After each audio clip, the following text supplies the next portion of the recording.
اعوذ باللہ من الشیطان الرجیم بسم اللہ الرحمن الرحیم سامعین ناظرین السلام علیکم ورحمۃ اللہ وبرکاتہ۔ اردو گرامر کے ساتھ آپ کی خدمت میں حاضر ہوں۔ آپ سے گزارش ہے اس چینل کو سبسکرائب کریں اور آج کی ویڈیو کو آخر تک دیکھیں تاکہ آج کے عنوان کے حوالے سے سبھی باتیں آپ کی سمجھ میں اچھی طرح آ جائیں۔ اردو گرامر میں آج ہم بہت زیادہ اہم عنوان کے حوالے سے بات کریں گے۔ یہ بہت زیادہ اہم عنوان ہے کیونکہ اکثر لوگ اس میں غلطی کرتے ہیں اور اکثر اس حوالے سے مختلف لوگ وہ کمنٹس میں پوچھتے بھی ہے کہ حروف علت کسے کہتے ہیں۔ لہٰذا آج ہمارا عنوان ہے حروف علت۔ یاد رکھیں حروف علت دو صورتوں میں اردو میں مستعمل ہے، یعنی ہم اردو میں ان کو دو طرح سے دیکھ سکتے ہیں۔ ایک ہے بطور حروف تہجی جسے ہم ہجا کہتے ہیں، یعنی ایک حروف علت ہے بصورت تہجی، حروف تہجی یا حروف ہجا۔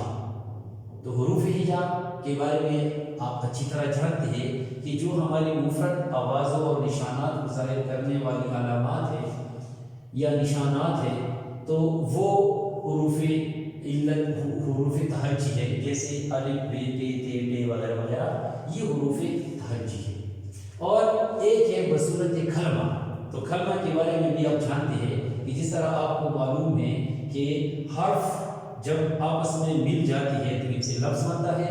پھر لفظ کی دو قسمیں ہیں، ایک ہے کلمہ اور ایک ہے مہمل۔ پھر کلمہ کی تین قسمیں ہیں، ایک ہے اسم، ایک ہے فعل اور ایک ہے حرف۔ تو ایک اسی حوالے سے یہ حرف ہے، تو یہاں پر حروف علت ایک کلمہ کے حوالے سے بھی ہے۔ آئیے پہلے ملاحظہ کرتے ہیں کہ حروف علت بصورت حروف تہجی یا حروف ہجا اس سے مراد کیا ہے۔ تو یاد رکھیے کہ ایسی صورت میں جو حروف ہے وہ عموماً اردو میں تین حروف ہم استعمال کرتے ہیں، وہ ہے واو، الف اور یا۔ یہ یا چونکہ دو قسم کی ہے تو اسی لیے یہاں یہ دونوں یا لکھی گئی ہے۔ اور اگر ہم عربی کے حوالے سے دیکھیں تو یہ بھی وہاں پر حروف علت ہے، اور علت کہتے ہیں بیماری کی حالت کو، یعنی بیماری کو کہتے ہیں۔ لہٰذا جب کوئی بیمار ہو جاتا ہے تو اس کے منہ سے عجیب طرح کی آوازیں نکلتی ہیں جیسے وائی، تو عربی میں ان کو حروف علت اس لیے کہتے ہیں کہ یہ بیمار کی حالت ہوتی ہے، یعنی کسی بات یا کسی کام کی وجہ بیان کرتے ہیں، لہٰذا ان کو وائی کہتے ہیں۔ اردو میں اس کی استعمال کے حوالے سے ہمیں کیا نظر آ سکتا ہے، ہم کیا دیکھتے ہیں یا ہم اس کی تعریف کس طرح کرتے ہیں۔ تو یاد رکھیے کہ اردو میں عموماً ایک چیز ہے مصوتہ، ایک ہے مصمتہ۔ مصوتہ یہ مصوت سے ہے، مصوت آواز کو کہتے ہیں۔ مصمتہ مصمت سے ہے، مصمت خاموشی کو کہتے ہیں۔ تو یہاں آج ہم اس حوالے سے بات کریں گے کہ جو حروف علت ہے اور وہ بطور یا بصورت حروف تہجی یا ہجا ہم استعمال کرتے ہیں، جیسے وہ الف اور یہ دو قسم کی یا ہے، تو ان کی تعریف ہم کس طرح کر سکتے ہیں۔ اور انشاءاللہ مصمتہ پر بھی ہم ایک اور ویڈیو کریں گے، وہاں بھی آپ مصمتہ ملاحظہ کر سکتے ہیں۔ یہاں پر ہم مصمتہ کے حوالے سے بات کریں گے کیونکہ یہ حروف علت کی بات ہو رہی ہے۔ تو انگریزی میں ان حروف کو کہتے ہیں واویل۔